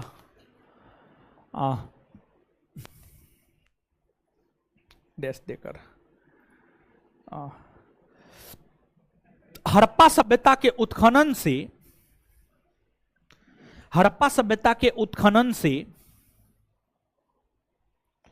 हड़प्पा सभ्यता के उत्खनन से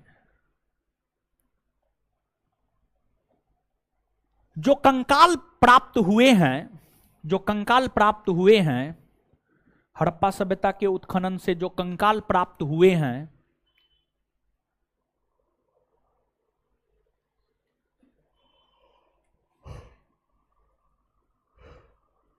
जो कंकाल प्राप्त हुए हैं, जो कंकाल प्राप्त हुए हैं, हुए हैं, उसके अध्ययन करने से, उसके अध्ययन करने से, उसके अध्ययन करने से, उसके अध्ययन करने से यह पता, उसके अध्ययन करने से यह पता चलता है कि चार प्रजाति के मानव, चार प्रजाति के मानव, चार प्रजाति के मानव, चार प्रजाति के मानव इस सभ्यता में, चार प्रजाति के मानव इस सभ्यता में, इस सभ्यता में निवास, चार प्रजाति के मानव इस सभ्यता में निवास किया करते थे। चार प्रजाति के मानव इस सभ्यता में निवास किया करते थे, जो निम्न है, जो निम्न है,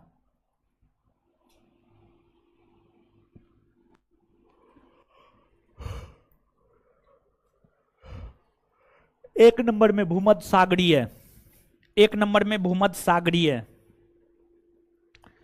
सोनालिका सिंह जी हम लिखा रहे हैं, ठीक है, इसलिए इसका पीडीएफ हम आपको नहीं देंगे। अगर हम लिखाते नहीं तो हम आपको इसका पीडीएफ देते। सोनालिका सिंह जी आपको लिखना होगा, फालतू का कमेंट करने का समय हम आपको नहीं देंगे, इसलिए आप लिखिए। पीडीएफ का कोई आशा आप नहीं रखिए, इसी में आपकी भलाई है और हमारी भी भलाई है।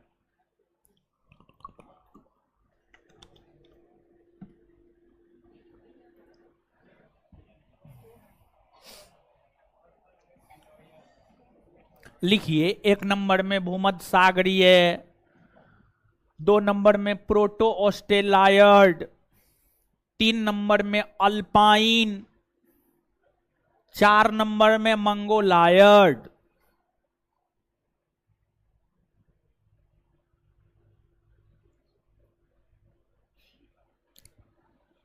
मंगोलायड।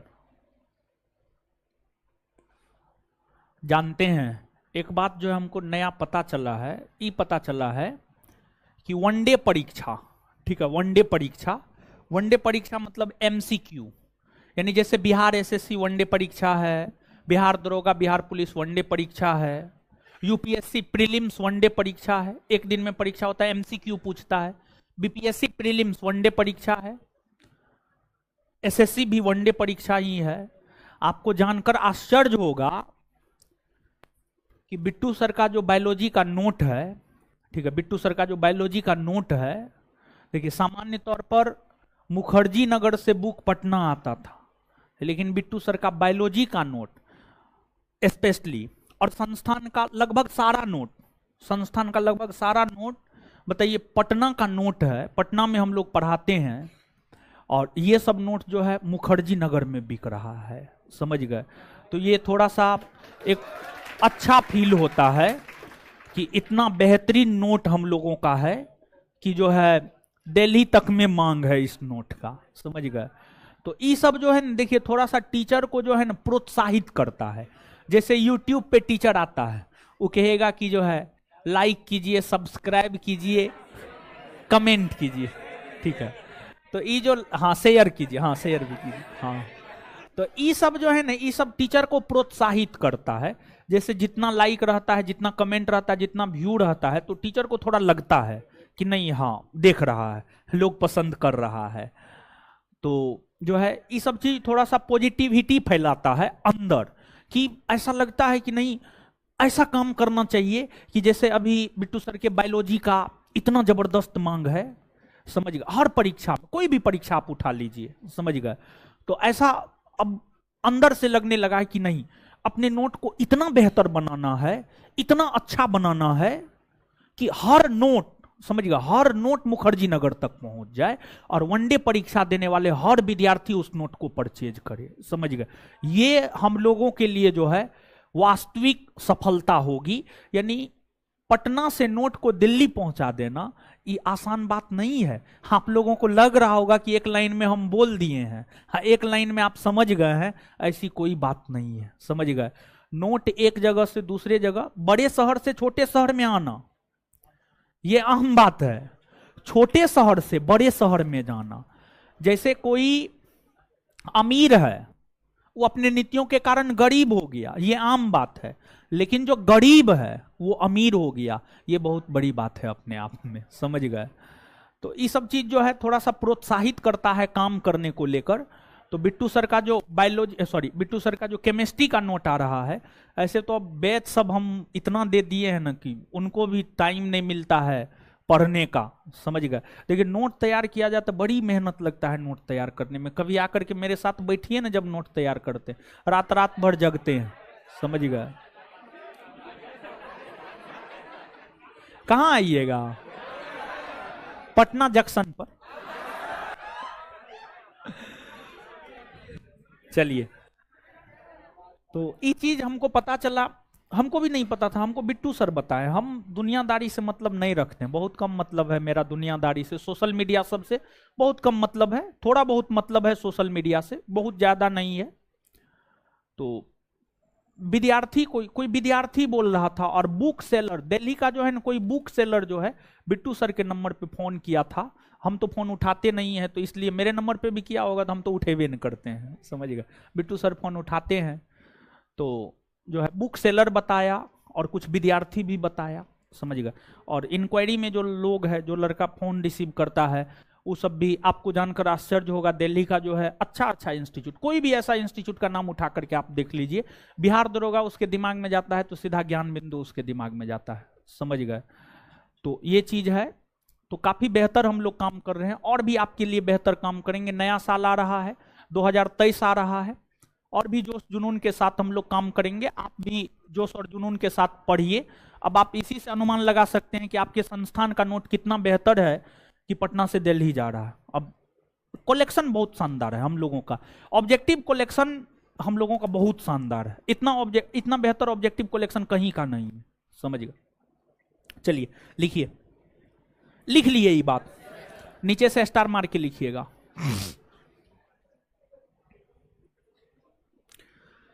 सबसे ज्यादा भूमध्य सागरीय प्रजाति के लोग, सबसे ज्यादा भूमध्य सागरीय प्रजाति के लोग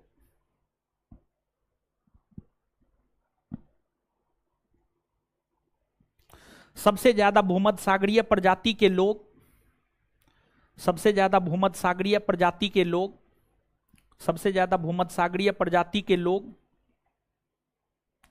प्रजाति के लोग इस सभ्यता में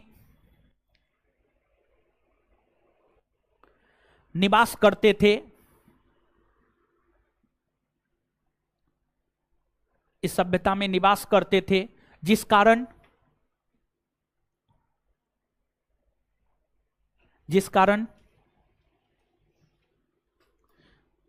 इस सभ्यता का निर्माता, इस सभ्यता का निर्माता भूमध्य सागरीय प्रजाति को, भूमध्य सागरीय प्रजाति को माना जाता है, भूमध्य सागरीय प्रजाति को माना जाता है।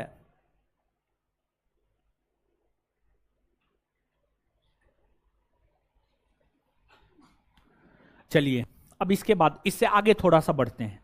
देखिए अब जो है, एक है इसका सबसे उपयुक्त नाम क्या है, ठीक है, इसका सबसे उपयुक्त नाम क्या है, ठीक है। देखिए हड़प्पा सभ्यता, जैसे आप ही हैं, ठीक है, जैसे आप ही हैं, तो आप में से अधिकतर लोग ऐसे होंगे जिनका सर्टिफिकेट नेम कुछ और होगा, गांव घर का नाम कुछ और होगा, ठीक है, लोग प्यार से कुछ और कहते होंगे, ठीक है, लोग प्यार से कुछ और कहते होंगे, ठीक है। तो उसी प्रकार से जो है, जैसे आपको कई नामों से जाना जाता है, ठीक है, जैसे मान लिया जाए, क्या नाम है जीरो, विनोद का जमाना गया, अब बेशरम रंग का जमाना आया। दीपिका पादुकोण जो है वो गाना में 7 रंग का ड्रेस पहनी है।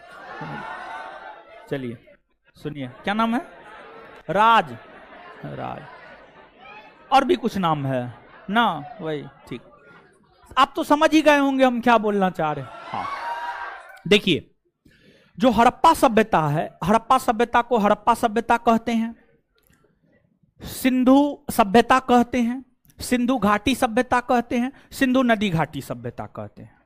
हड़प्पा सभ्यता को इन सभी नामों से जाना जाता है।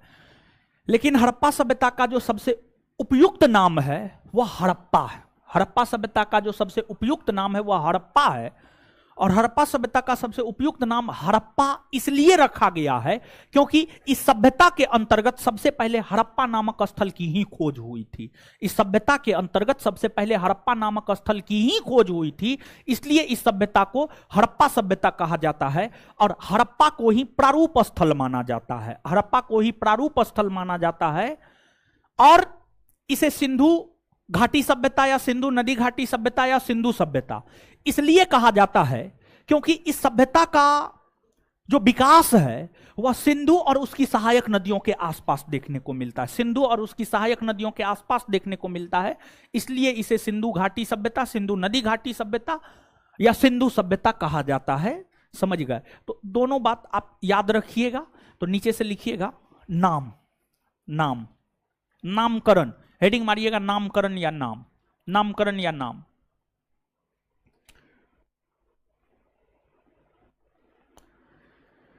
हड़प्पा सभ्यता को कई नाम, जैसे हड़प्पा सभ्यता को कई नाम जैसे हड़प्पा सभ्यता को कई नाम जैसे जैसे हड़प्पा सभ्यता को कई नाम जैसे जैसे सिंधु सभ्यता कोमा,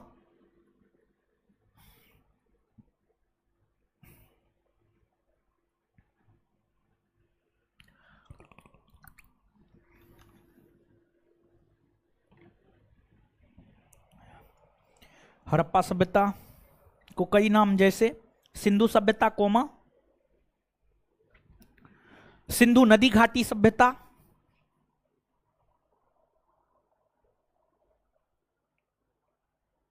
कोमा हड़प्पा सभ्यता,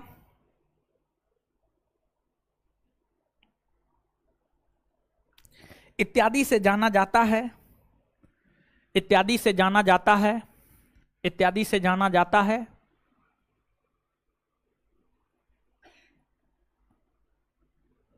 लेकिन इसका सबसे उपयुक्त नाम, लेकिन इसका सबसे उपयुक्त नाम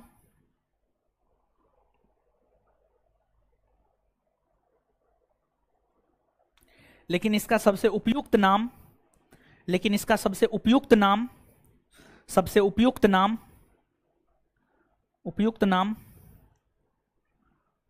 हड़प्पा सभ्यता है, हड़प्पा सभ्यता है। क्योंकि हड़प्पा सभ्यता है क्योंकि इस सभ्यता के अंतर्गत क्योंकि इस सभ्यता के अंतर्गत क्योंकि इस सभ्यता के अंतर्गत क्योंकि इस सभ्यता के अंतर्गत सबसे पहले क्योंकि इस सभ्यता के अंतर्गत सबसे पहले क्योंकि इस सभ्यता के अंतर्गत सबसे पहले हड़प्पा नामक स्थल की खोज हुई थी। क्योंकि इस सभ्यता के अंतर्गत सबसे पहले हड़प्पा नामक स्थल की खोज हुई थी। क्योंकि इस सभ्यता के अंतर्गत सबसे पहले हड़प्पा नामक स्थल की खोज हुई थी। क्योंकि इस सभ्यता के अंतर्गत सबसे पहले हड़प्पा नामक स्थल की खोज हुई थी। क्योंकि इस सभ्यता के अंतर्गत सबसे पहले हड़प्पा नामक स्थल की खोज हुई थी। हड़प्पा नामक स्थल की खोज हुई थी। वहीं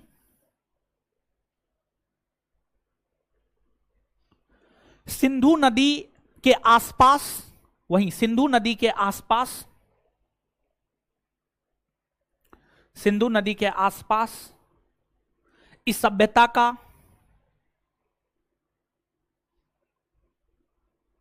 सिंधु नदी के आसपास इस सभ्यता का विस्तार देखने को मिलता है।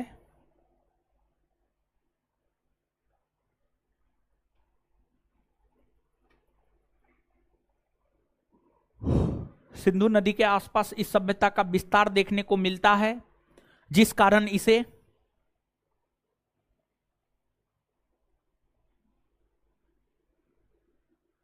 सिंधु घाटी सभ्यता भी कहा जाता है।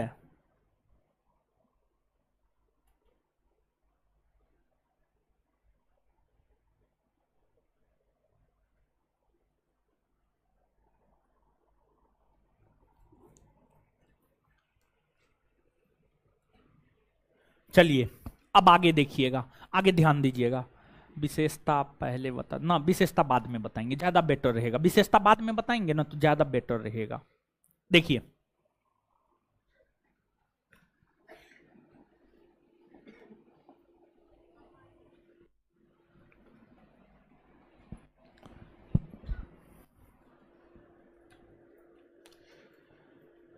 सर प्लीज ऑब्जेक्टिव का नोट दे दीजिए। रो काहे रे? ये जो है इमोजी नहीं होता रोने वाला, रोइए रोइए रोइए, स्टेशन पे जाके रोइए, स्टेशन पे हम मिलेंगे आपको।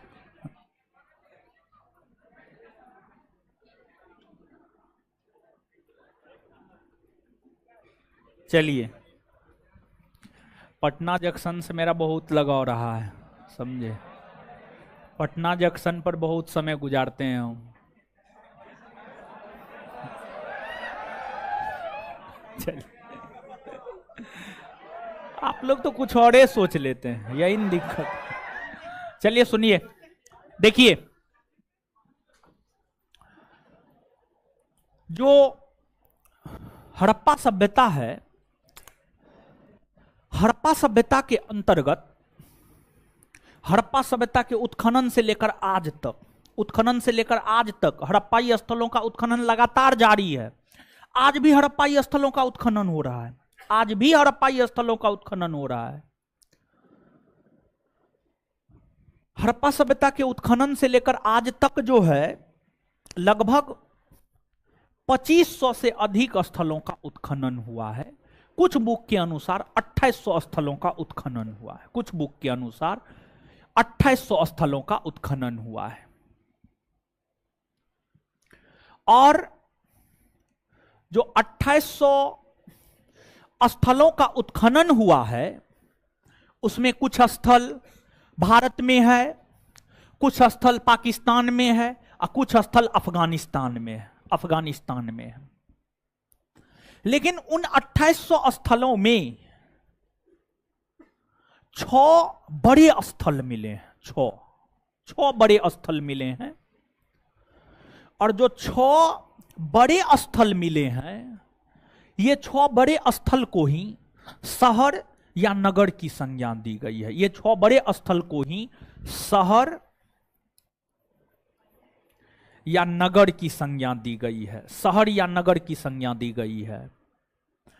जो 6 बड़े स्थल को शहर या नगर की संज्ञा दी गई है, वह 6 बड़े स्थल में एक है हड़प्पा, दूसरा है मोहनजोदड़ो, मोहनजोदड़ो, तीसरा है चनहुदरो, चनहुदरो, चौथा है कालीबंगन या कालीबंगा, कालीबंगा, पांचवा है लोथल, छठा है बनावली, बनावली, बनावली, ठीक है। 2800 स्थलों का उत्खनन हुआ, उसमें मात्र 6 ऐसे स्थल थे जो बड़े थे, जो अपने विकसित अवस्था में था, जो बड़े थे तथा जो अपने विकसित अवस्था में था, जो अपने विकसित अवस्था में था। और यही 6 स्थलों को शहर या नगर की संज्ञा दी गई है, शहर या नगर की संज्ञा दी गई है। और वर्तमान के भारत और पाकिस्तान में देखें तो वर्तमान के भारत और पाकिस्तान में जो है, ये जो 1, 2 और 3 है, ये पाकिस्तान में है। कहां है? पाकिस्तान, ये पाकिस्तान लेकर चला गया। और ये जो है कालीबंगा, लोथल, बनावली, मतलब 4, 5 और 6, ये सभी जो है आपको भारत में है। कहां है? भारत, ये सभी भारत में है। तो अब यहां पर समझिएगा कि हड़प्पा, मोहनजोदड़ो, चनहुदरो कहां है? हाँ, पाकिस्तान, पाकिस्तानी न है हो, हाँ पाकिस्तान ये है। तो पाकिस्तान में है हड़प्पा, मोहनजोदड़ो और चनहुदरो। लेकिन जो कालीबंगा, लोथल, बनावली है, ये कहां है? भारत। कहां है? भारत, समझिए भारत में है। अब इन 6 बड़े स्थलों में भी हम देखें तो इन 6 बड़े स्थलों में जो 2 सबसे बड़े स्थल थे, 2 सबसे विकसित स्थल थे, वह था हड़प्पा और मोहनजोदड़ो, हड़प्पा और मोहनजोदड़ो। तो एक विद्वान हुए, उसका नाम था पिगॉट, पिगॉट, पिगॉट, समझ, पिगॉट, पिगॉट विद्वान का नाम है। पिगॉट नामक विद्वान ने यह कहा कि यह जो हड़प्पा सभ्यता का एक विशाल साम्राज्य है। इस हड़प्पा सभ्यता के विशाल साम्राज्य की राजधानी, इस हड़प्पा सभ्यता के विशाल साम्राज्य की जुड़वा राजधानी, सॉरी, इस हड़प्पा सभ्यता के विशाल साम्राज्य की जुड़वा राजधानी हड़प्पा और मोहनजोदड़ो रही होगी। हड़प्पा और मोहनजोदड़ो रही होगी क्योंकि संपूर्ण हड़प्पाई स्थलों में, जिन भी हड़प्पाई स्थलों का उत्खनन हुआ है, उसमें जो है सबसे अधिक विकसित अवस्था में अगर कोई स्थल था तो वह हड़प्पा और मोहनजोदड़ो। और मजे की बात यह है कि पूरे हड़प्पाई स्थलों में जो सबसे बड़ा स्थल था, जैसे कि आप सभी लोग जानते हैं क्षेत्रफल के आधार पर भारत का सबसे बड़ा राज्य, आप सभी लोग जानते हैं भारत में 28 राज्य है, क्षेत्रफल के आधार पर सबसे बड़ा कौन है? राजस्थान। कौन है? राजस्थान। और सबसे छोटा गोवा। सबसे छोटा कौन है? गोवा। गोवा है। वैसे ही जो 2800 हड़प्पाई स्थलों का उत्खनन हुआ है, उसमें जो सबसे बड़ा हड़प्पाई स्थल है वह आपको मोहनजोदड़ो है। कौन है? मोहनजोदड़ो। मोहनजोदड़ो है। ठीक है, तो अब नीचे से आप हेडिंग मारिएगा प्रमुख स्थल। प्रमुख स्थल, यहां तक कुछ चीज लिखिए, फिर आगे बताएंगे, लिखाएंगे। प्रमुख स्थल लिखिएगा।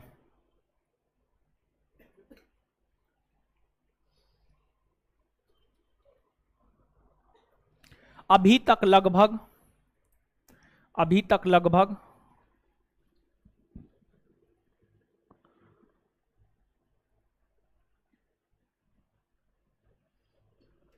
अभी तक लगभग अभी तक लगभग अभी तक लगभग लगभग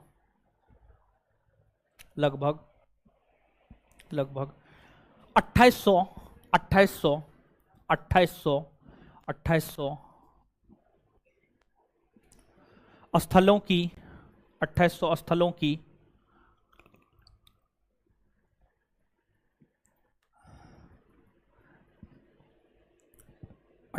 स्थलों की खुदाई खुदाई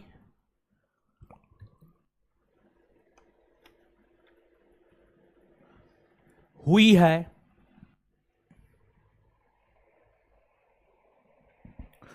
उसमें 6 स्थल उसमें 6 स्थल उसमें 6 स्थल उसमें 6 स्थल 6 स्थल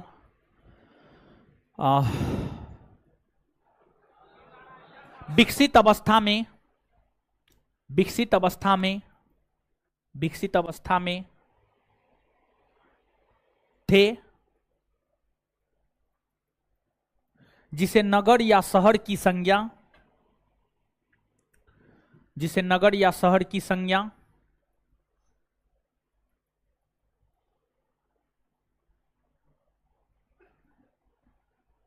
दी गई है।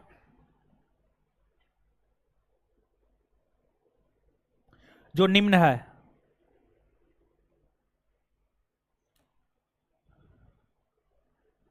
1 नंबर में हड़प्पा,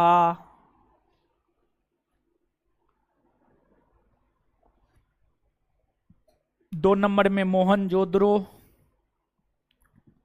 मोहनजोदड़ो, 3 नंबर में चनहुद्रो, चनहुद्रो। और ये तीनों पाकिस्तान में है, लिख लीजिए कोस्ट में, तीनों पाकिस्तान में है। ठीक है, पाकिस्तान में है। 1 2 3 पाकिस्तान में है, कोस्ट में लिख लीजिए पाकिस्तान। 4 नंबर में कालीबंगा, 5 नंबर में लोथल, 6 नंबर में वनावली। ये तीनों भारत में है।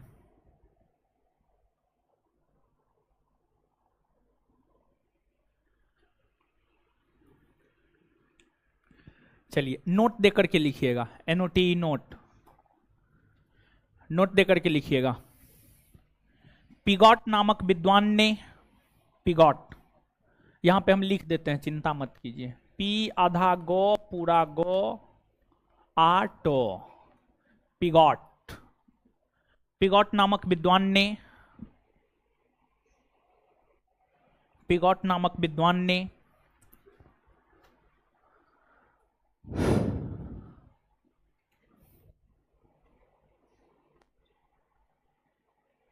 विस्तृत हड़प्पा साम्राज्य की जुड़वा राजधानी की संज्ञा विस्तृत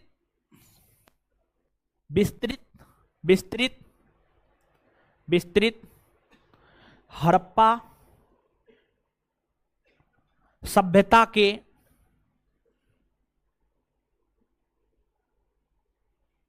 जुड़वा राजधानी की संज्ञा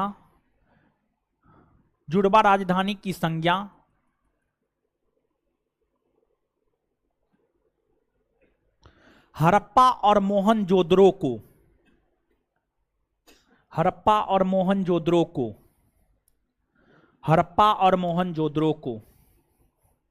संयुक्त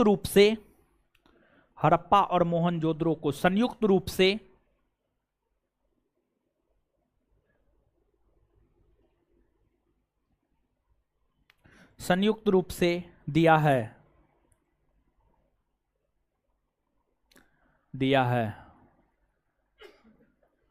चलिए आइए 1 मिनट में याद कीजिए।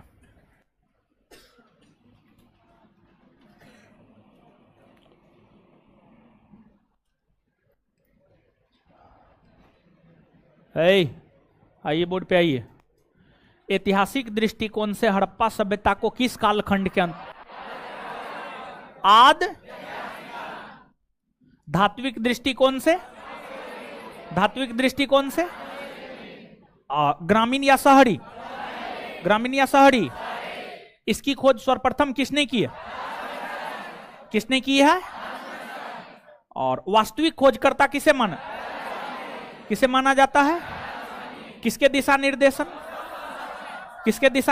में? सामान्य काल कार्बन डेटिंग पद्धति के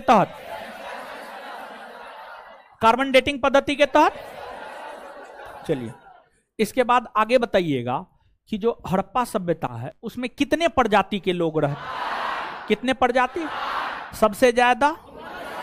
सबसे ज्यादा हड़प्पा सभ्यता का निर्माता किसे माना जाता? भूमध्य सागरीय। जो 4 प्रजाति के लोग रहते थे उसमें भूमध्य सागरीय, उसके अलावा प्रोटो ऑस्ट्रेलाइड, मंगोलाइड, अल्पाइन। भूमध्य सागरीय, प्रोटो ऑस्ट्रेलाइड, मंगोलाइड, अल्पाइन। बोलिए महाराज, बोलिए, पूछा जाता है, समझिएगा। हड़प्पा सभ्यता में कितने प्रजाति? पहला, दूसरा प्रोटो ऑस्ट्रे, तीसरा मंगोलाइड, चौथा अल्पाइन। चौथा सबसे ज्यादा कौन प्रजाति? सबसे ज्यादा। अच्छा, किन किन नगरों को मृतकों का टीला कहा जाता? मोहनजोदड़ो और हड़प्पा सभ्यता के अंतर्गत जो है कितने ऐसे उत्खनित स्थल है जिसे नगर या शहर की कितने हैं? पहला, दूसरा, तीसरा। ये तीनों कहां है? कालीबंगा, लोथल और बनावली कहां है? कालीबंगा राजस्थान में, लोथल गुजरात में, वनावली हरियाणा में। वनावली सभी हड़प्पाई स्थलों में सबसे बड़ा हड़प्पाई स्थल सबसे बड़ा हड़प्पाई स्थल जो। इतना बात क्लियर है? और सुनिए, ठीक है, देखिए, कल जो है पटना में नगर निगम का चुनाव है। तो कल जो है ना कैंपस बंद है सुबह से लेकर शाम में 5 बजे तक। तो आपका क्लास हो सकता है, ऐसा नहीं है कि आपका क्लास नहीं हो सकता है, लेकिन थोड़ा सा जो है अगर चुनाव सब में लोकल चुनाव है थोड़ा बहुत इधर उधर हो जाता है, ऐसा होना नहीं चाहिए। और इस कैंपस के आसपास जो है, जैसा कि जो कैंपस को देखते हैं वो बोल रहे थे कि 2-3 बूथ इस कैंपस के आसपास जो है, मंदिर में बूथ है, फिर वो सरकारी स्कूल में बूथ है, आसपास में 2-3 गो बूथ है। तो पुलिस बहुत ज़्यादा रहेगा, समझ गए। रोड सुना सरपट रहेगा तो थोड़ा बहुत कल दिक्कत हो सकता है। तो इसी वजह से जो है आप कहिएगा कि सिर्फ टीटीएस में पढ़ाते हैं, एमडब्ल्यूएफ गायबे रहता है। अब संयोग देखिए ऐसा होता है ना। और देखिए एक बात बता रहे हैं, 2023 में जो है कुछ ऐसा करेंगे, हम आपको पहले भी बोले थे।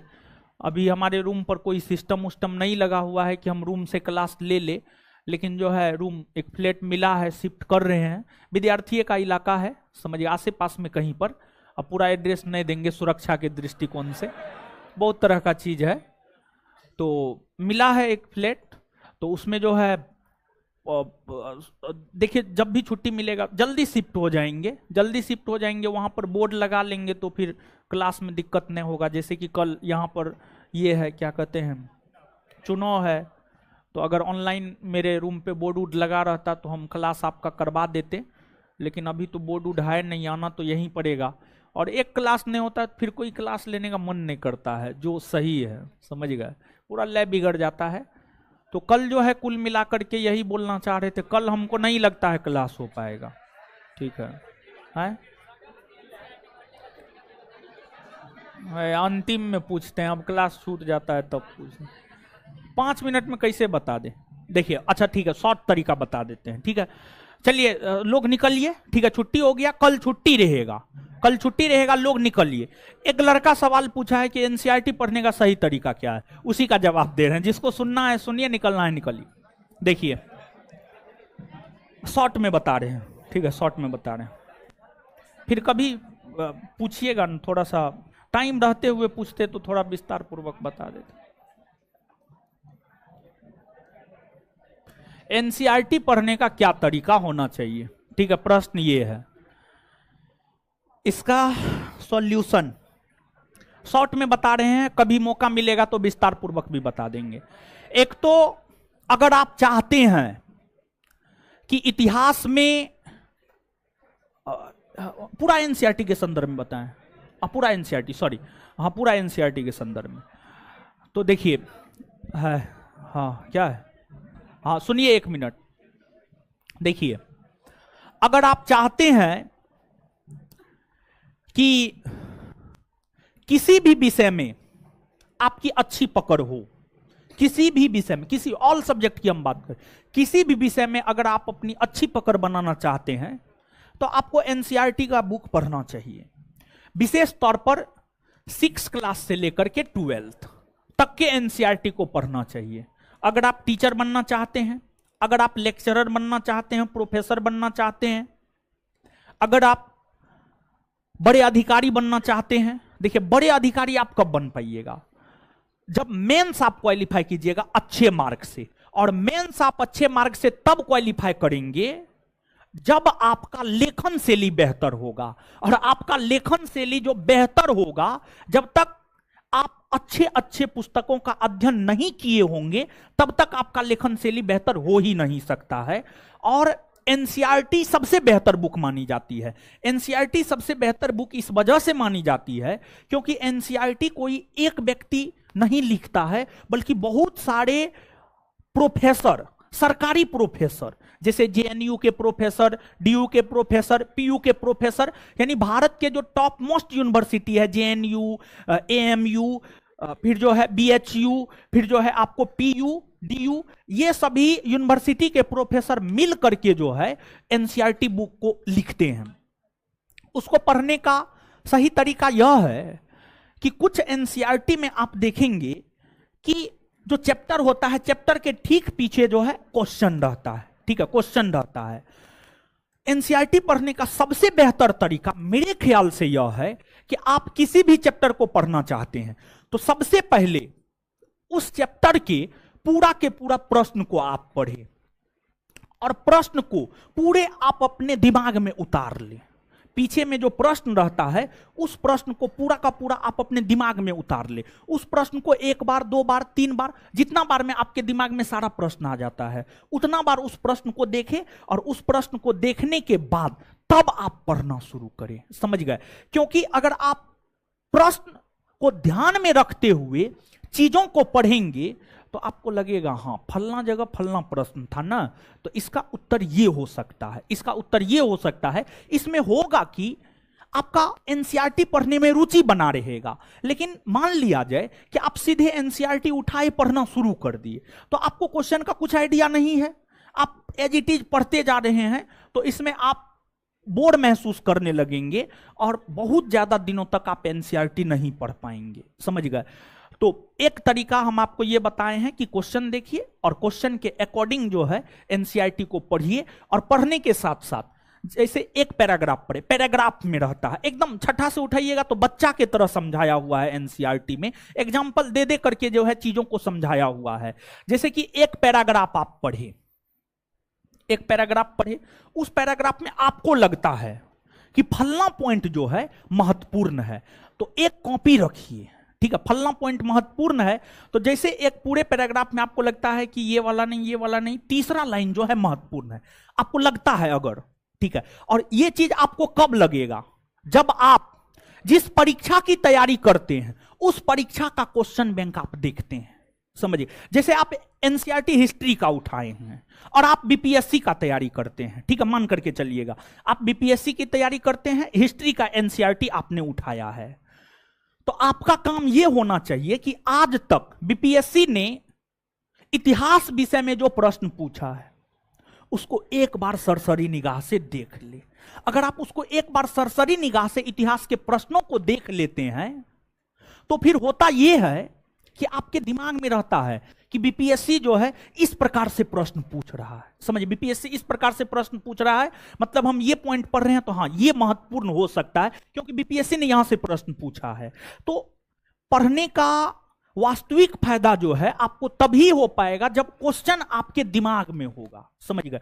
तो बीपीएससी का अगर आप तैयारी कर रहे हैं तो बीपीएससी का पूरे इतिहास का आज तक का क्वेश्चन देखिए और देखिए किस प्रकार से पूछा है, उस अनुसार आप पैराग्राफ पढ़िए, उसमें आपको जो पॉइंट अच्छा लगता है उसको कॉपी में नोट डाउन कर लीजिए। फिर दूसरा पैराग्राफ पढ़िए, जो पॉइंट अच्छा लगा उसको कॉपी में नोट डाउन कर लीजिए। अब अच्छा लगने का मतलब यहां पर पढ़ने में अच्छा लगना नहीं, क्वेश्चन के अकॉर्डिंग अच्छा, ये बात हम बोल रहे हैं, ये शॉर्ट वे में हम बताएं, फिर कभी विस्तार पूर्वक चर्चा कर देंगे। समझ गए? चलिए धन्यवाद। हाँ इतना तो काफी है, समझ गए? चलिए लड़की लोग को निकलने दीजिए। शारीरिक रचना, ठीक है, इस आधार पर लड़की को थोड़ा निकलने दीजिएगा भाई जी लोग।